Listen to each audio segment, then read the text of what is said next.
Nyt tehdään kimchimanduja eli korealaisia dumplingsseja. Kääritään ensin tofu keittiöliinaan. Kuoritaan ja hienonnetaan sipuli, valkosipuli ja inkivääri.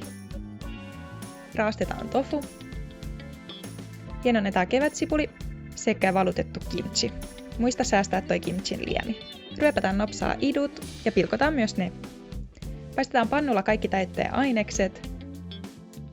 Ja maustetaan soijalla, kotsukaru chilihiutaleilla ja seesamiöljyllä. Ja sit voidaankin alkaa täyttää manduja.